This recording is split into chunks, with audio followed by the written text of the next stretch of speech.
and welcome to Impact 2025, our continuing conversation where we talk about all types of topics, current events, what's going on in the news, pop culture, race, religion, everything you can think of. This is our continuing conversation in our safe space where we're able to just dive into different issues and discuss different issues. And as always, we encourage you to participate in that process. Type your questions or your comments into the comment section, making sure that your opinions and your questions are heard. And so as you feel free, whether you're on Facebook or YouTube, just go ahead and type your questions and your comments into the section. And we'll bring it up on screen and we'll discuss it. It is a continuing conversation. It is that open and free space. And as the conversation goes, your comments are part of the conversation. So again, feel free to put those in there.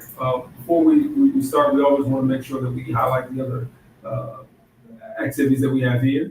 And in mind, on Thursdays, we have Thursday Thirst. It's a weekly Bible study that starts at 7 o'clock here on Facebook and YouTube.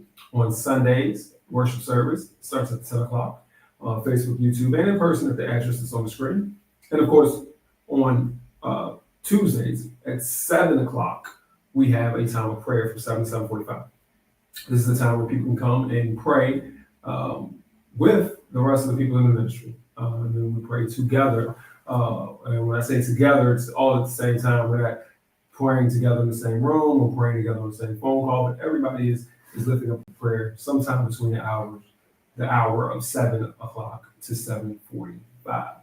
And of course, right now, where you're joining us at 8 o'clock, it is Impact 2025, our continuing conversation. As always, we want to jump right in. Jump right in and not dilly-dally around or waste time. As I've said every day for the past, I want to say, couple of years, there's plenty of things to talk about. Plenty of current events that are going on. Plenty of activities that are going on all over the place. But one particular theme has been coming up over and over again. We discuss it here and we're going to discuss it again. And one of the reasons is because there are a lot of people right now who are in the National Guard. And the National Guard is being used all over the country. If you know, in California, the National Guard had to go out and participate in protecting the ICE agents as they were doing raids. Here in Virginia, ICE agents have now been, the National Guard has now been operated or put into play so that they can help support some of the ICE activities. Now, they're not physically doing anything. They're giving like data support and rides and technical support and stuff like that. They're not actually going out and doing anything, but it's support like that. And then, of course, in Washington, D.C., what has just happened is that National Guard has been sent into Washington, D.C., because the federal government has taken over the policing there. The reason and rationale has been that they said that, there's crime in D.C., even though it's at a 30-year low. Why is that the conversation and why is that important? It's because it's the question of what do you do when you're asked to do something that you don't want to do, that you think is wrong, that you think is incorrect. For many people, there's an easy answer. Don't do it. And when it comes to your job and when it comes to your job and different things, there's policies and procedures of what you should be able to do. But for most folk and most jobs, it comes down to this: insubordination. If we ask you to do something and it is not egregiously outside of your responsibilities, then we expect you to do it. And so what is egregious to you and what is egregious to me? Maybe two different things, but you're asked to do it. And the reason we brought up the National Guard, the reason that is an issue is because you're asking people, especially when you're talking about the National Guard, you're usually talking about people who, people who are not full-time soldiers, people who are a lot of reservists in the National Guard, a lot of people who are weekend. They come in to do their weekends, do a week once a month. That's not what they're doing full time. They have other jobs and other things that they do. But they're being asked to do some things that some of them may disagree with. Some of them may disagree with going into Washington, D.C. and assisting in aggressive policing now that the federal government wants to come in there and kind of up the policing. Which means they talked about going in, assisting policing, but one of the major things they talked about was going in and clearing out the homeless in the D.C. area. One of the statements that was made by the president specifically was, we're going to go under the bridges and clean out the homeless that are under the bridges. We're just clean out all the homeless that are in the D.C. area. Now, as a person, you may have an issue with that. You may be okay with it. Let's go clean out the homeless, but you may sit back and have an issue. That's not what I signed up for. That's not what I'm here to do. I'm here to protect the country. I'm not protecting it by finding homeless people and arresting them, putting them away, doing whatever they're going to do. We know that homeless, oftentimes, especially when you talk about living under bridges and things like that, is a mental health crisis, a mental health issue, drug issue, addiction issue, different types of issues. And it's not just people living under a bridge because that's what they want to do, or living under a bridge just because that's a convenient place. So it's issues that are associated with many of these situations. And so the question then becomes, all right, that's not what I signed up for. Well, what do? I was given orders. I was told what to do. Here I have to go. Or in LA, I didn't sign up to chase down and harass people about their immigration status based on their race. Or in Virginia, I didn't really sign up to do data work to help out ICE agents and help out people to do some things that I don't agree with. Now, it's a little different when you're talking about the military. I think it's a little different when you're talking about issues where you're giving orders and you're giving assignments. And, you signed up for the military, you did not sign up because you always wanted to, do the things that you felt comfortable with. You were being ordered to do some things, and that is your job, is to follow orders. But in different other situations, whether you're police, whether you're, in the school systems, wherever you may be, when you're asked to do something unsavory or something that you disagree with, what do you do? Now, for those of us who have, ties to the faith, we can claim our Christianity. A lot of times that doesn't fit much. Now it's a tough one. You sit back and you say that, and then they'll be like, "Well, when was the last time you went to church?" I think that's gonna be a hard one to get with, but I mean, you can still claim it. That is fortunately for those of us who, when we have those moral dilemmas, we can claim our faith. That should not be the first time that you claim your faith, and then you're gonna have a hard time defending that if it is. If you've been walking around acting however you want to act, and then all of a sudden something comes down, and you're like, that goes against my faith. But in many situations, you can claim that, but it doesn't work at all. And in some situations, I think you're going to have to make a sacrifice. So what do we do?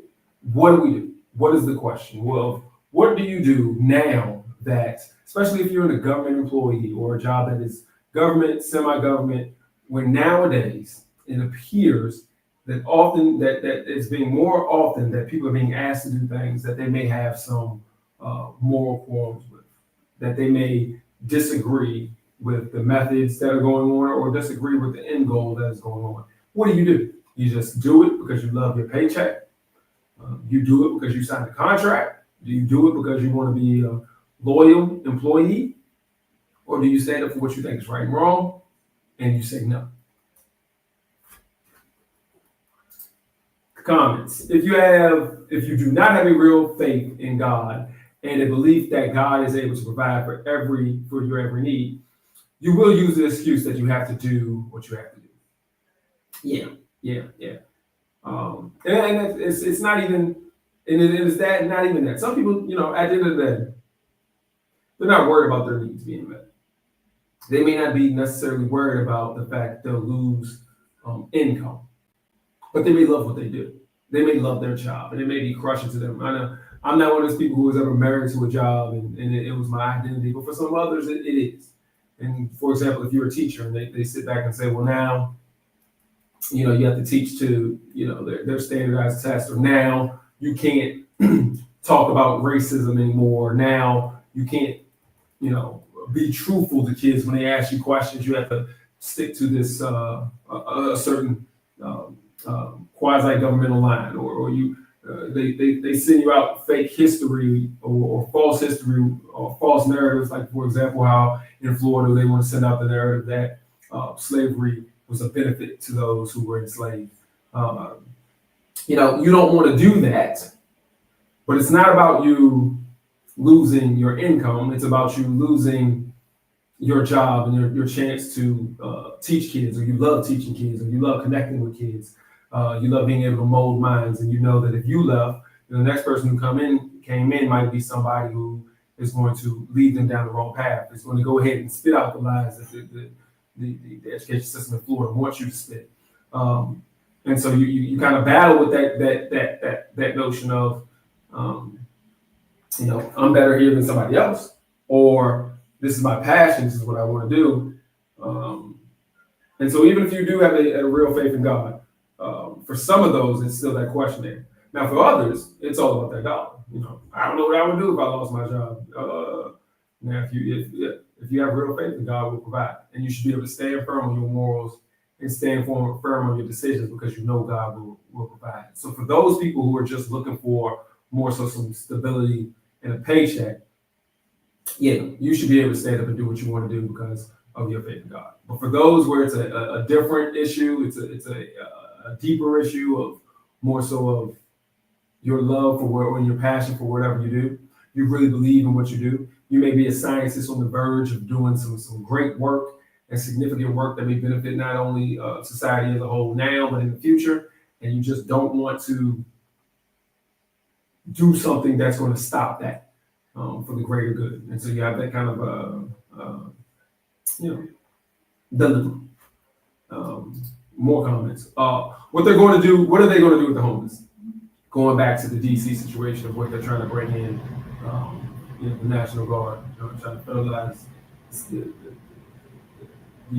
policing system in DC. Are they going to provide shelter? We must learn not to participate in someone else's sin. And I think that's a more cut and dry one. That's a tough one. At the end of the day, you're responsible for what you do. I don't care who told you what to do. It's funny. I had a conversation with my son. He told me last night. He was like, you know what? The reality is nobody can make you do anything. Unless they're gonna pick you up. Something that we talk about all the time. He said, nobody can make me do anything. And it's reality of the matter. They can tell you what to do. Honestly, they can threaten to fire you. They can put a gun in you. At the end of the day, you don't have to do anything. And you own it. And so when you sit back and you're pulling homeless, and you're arresting homeless, or you're not putting them in any place where you're going to put them. Like, are you going to provide a shelter? Where are you putting them at? If you participate in somebody else's sin, it's on you. For me personally, I'll have some sympathy for you. I will empathize with the situation and the struggle that you went into. But at the end of the day, you did it, and you still have to pay the price for that. You still are the person who did it. As bad as it may be, you did it. And so I think that's where it goes to to the individual person. You did it, and I don't know. I don't know what the plan is. I would have a hard time. I would have a hard time sitting back here saying, I signed up, whether I was a policeman or National Guard or whatever. I would have a hard time sitting back saying, well, I signed up to protect the country or to protect people who serve, and I'm out here, grabbing up people from under the bridge. I'm grabbing up people who are in the woods. It's different if you're in the middle of the street. You're on the street and I'm telling you, hey man, you gotta move. Versus you're not even around. We out here hunting for you. You're not hurting nobody, bothering anybody, but I'm coming out here to get you. That's a different ballgame. And so that's a line that's been crossed. But that was a line that would have to be crossed, and I would struggle with crossing that line. I don't know what I would do, so I'm not putting judgment on anybody. But what do we do? Because this is an increasing thing, and it's not just the military. It's not just police. It's not just anyone. It's all across the board, especially if you have a government job. Especially if you have a government job. Because even if you had a private job, when you sit back here and they're walking in and saying, all right, we're getting rid of all our diversity programs, so we're not going to concentrate on those underserved communities anymore. We're not going to think about bringing in different voices so that we can have an environment that's representative of the whole entire country, so that we can better serve all of our different types of customers. Let's bring in people into the boardroom, bring in people into management in different areas so we can reflect that, so that we have the ability to talk to those different populations.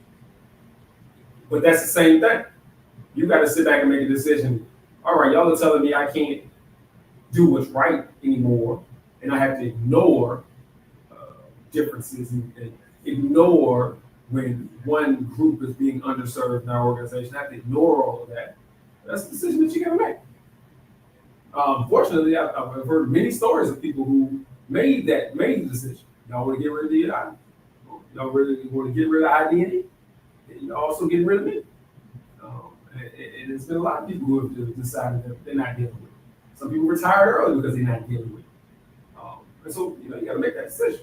And I do think, though, if enough people made that decision, if enough people sat back and said, your policy is going to be this, you're going to lose us, some changes will be made. You can't lose all your employees, especially you can't lose all your best employees.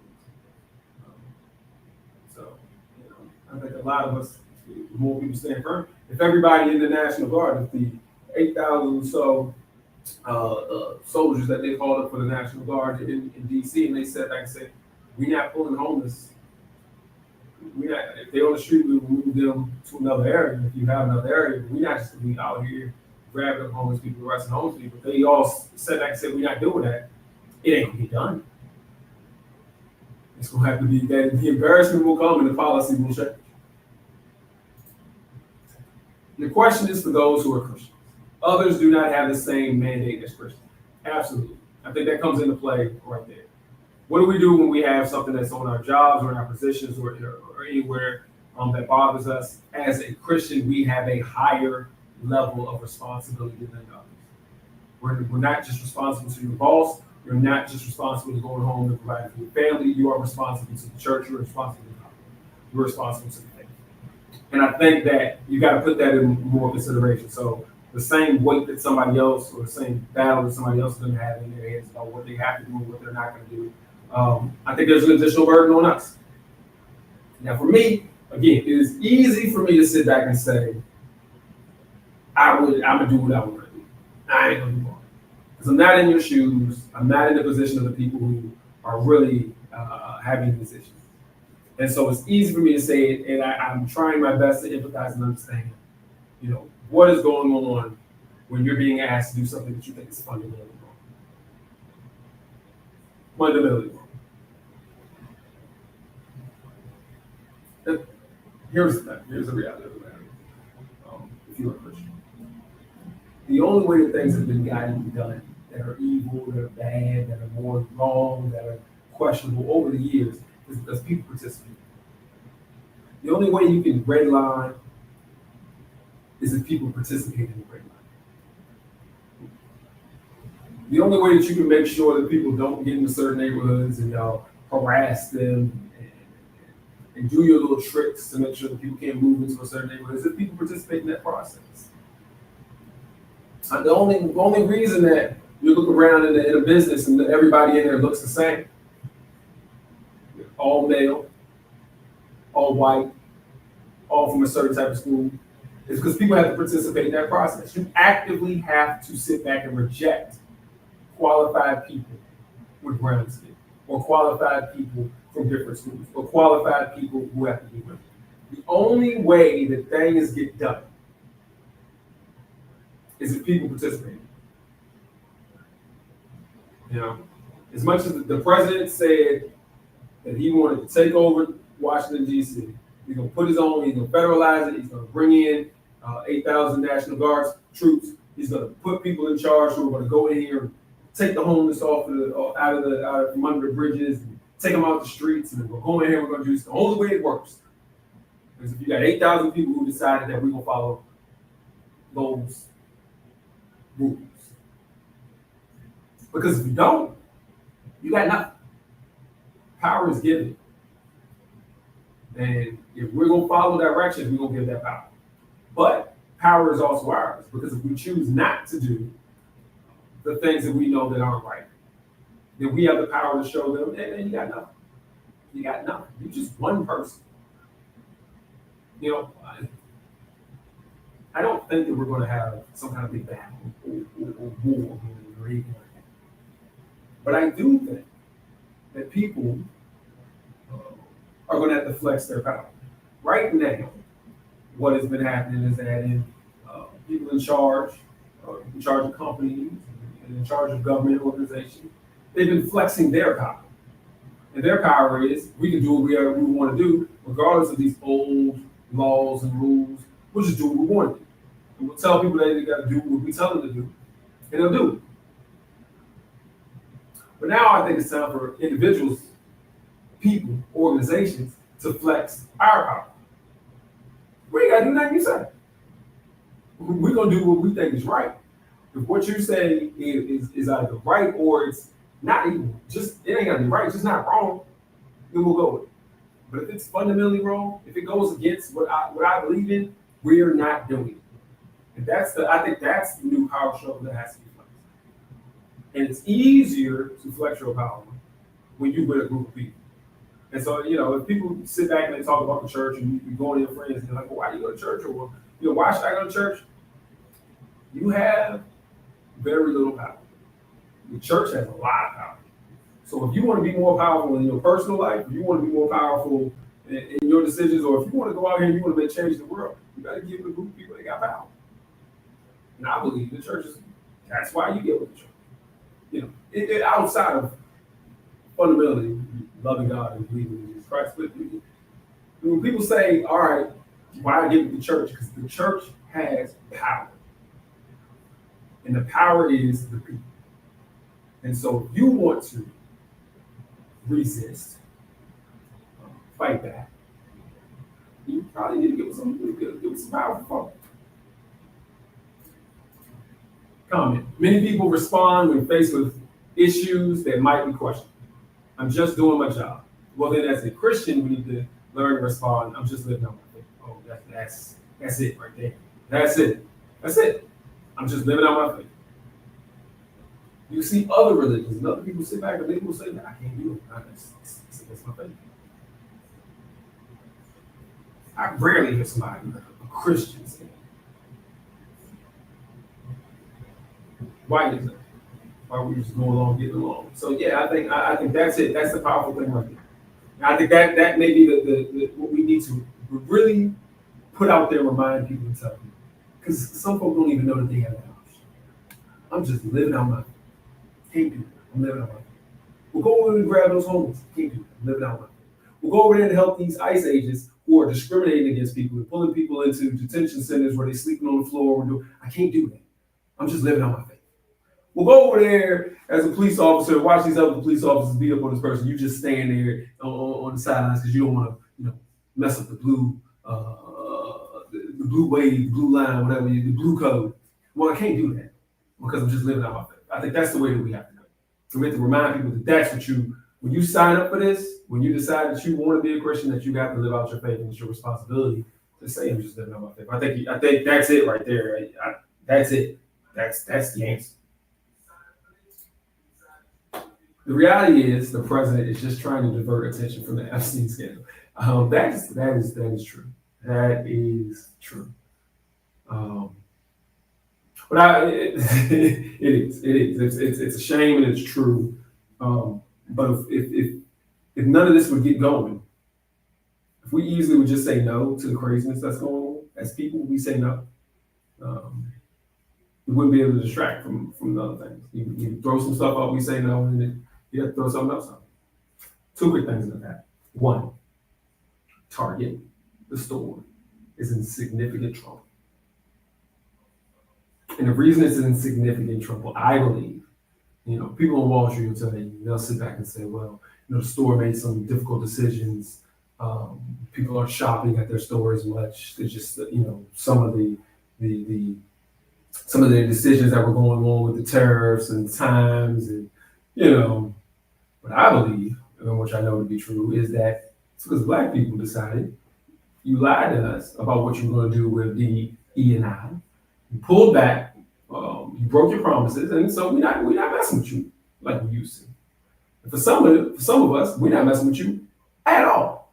And so that Target is in some serious, serious trouble. They're talking about they're moving out some people in management, moving out some more positions, going to have to do some replacing, some major shakeups in order to save the company because we flexed our power. People of color and the church, both, we flexed our power in that situation. And then another one, there was this young lady, and I'm gonna be vague with it, but a young lady who is she is the daughter of a priest, a Catholic priest, not Catholic priest, but a priest. And she was rounded up by ICE because she had some issues here with whether or not she was legal or not. She said she was. ICE said it's expired. They arrested her.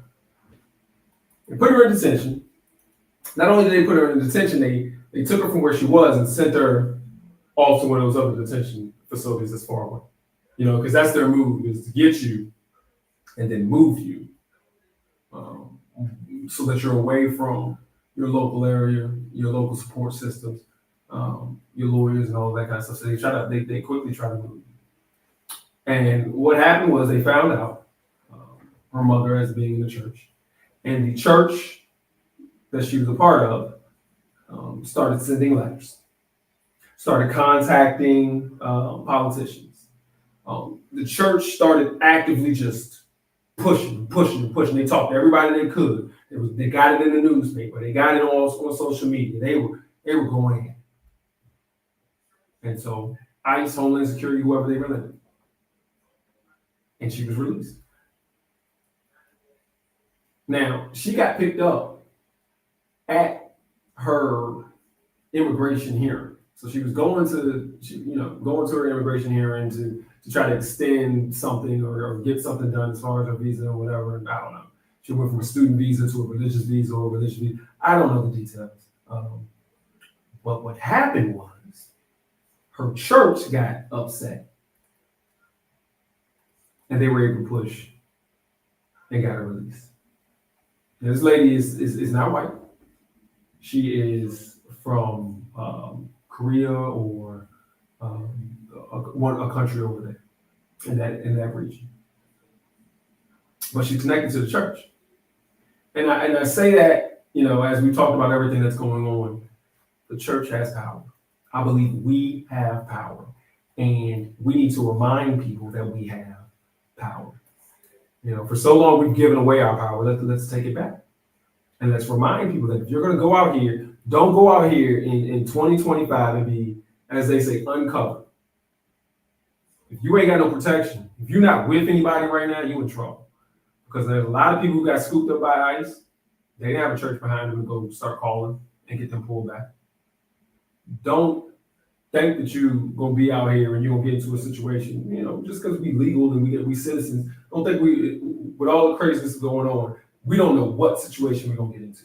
Don't think you just going to be, okay, I'll call a lawyer. Or, okay, I'm going to call Al Sharpton and the Rainbow Coalition.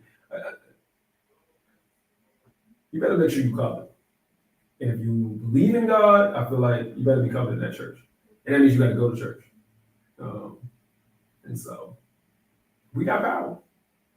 So for those of us who are in church, we got to remind ourselves that we got power and tell others who are not here, we got power. And for those who are not here, you need to get with us because we got power. Here we go. Conspiracy theory. How do we know if the tariffs are true? Could this just be an opportunity for businesses to raise prices to make more profits? Yes, it could be, but you know who the tariffs are coming from. And there is no doubt in my mind that this guy, the current president, wants money. And so they're not going to make a false thing so that people can raise profits. He's getting paid somehow. So maybe he says it's a 15% tariff, but you only got to give me 5%, and then you'll have no tariff. Yeah, he's I believe that he could do something like that. But no, I don't think that there's any part where it could be no tariffs and it could be a ploy. You gonna pay to play. You gonna pay the president somehow, some way. So you're getting tariffs some way, somehow. It's more of a bribe. That's what all this stuff is. It's a bribe. It's you know, none of this stuff is really truly legal. Even the way that they do it, they say the tariffs is for national defense or for emergencies. There has been no emergencies going on. It is not national defense situations, and so it's all bribes, all lies. But yeah, I like that one though. All right, we're at our time. Thank you for joining us. Definitely thank you for the comments. If there's one thing to take away from what was going on today, I'll bring that comment back up. It's right here. It is. Yeah, this last sentence. I'm just doing my job. Well, then, as Christians, we need to learn to respond. I'm just living out my faith. If there's one thing to take away from this conversation, it's that right there. I'm just living out my faith, and that's what we need to be doing. We need to stand on our faith. I'm not doing that because I'm living out my faith. All right. All right, look, y'all ain't like it, I did. On Thursdays, Thursday, 7 o'clock, it's a weekly Bible study. Please join us. Join us this Thursday, 7 o'clock, right here, Facebook and YouTube.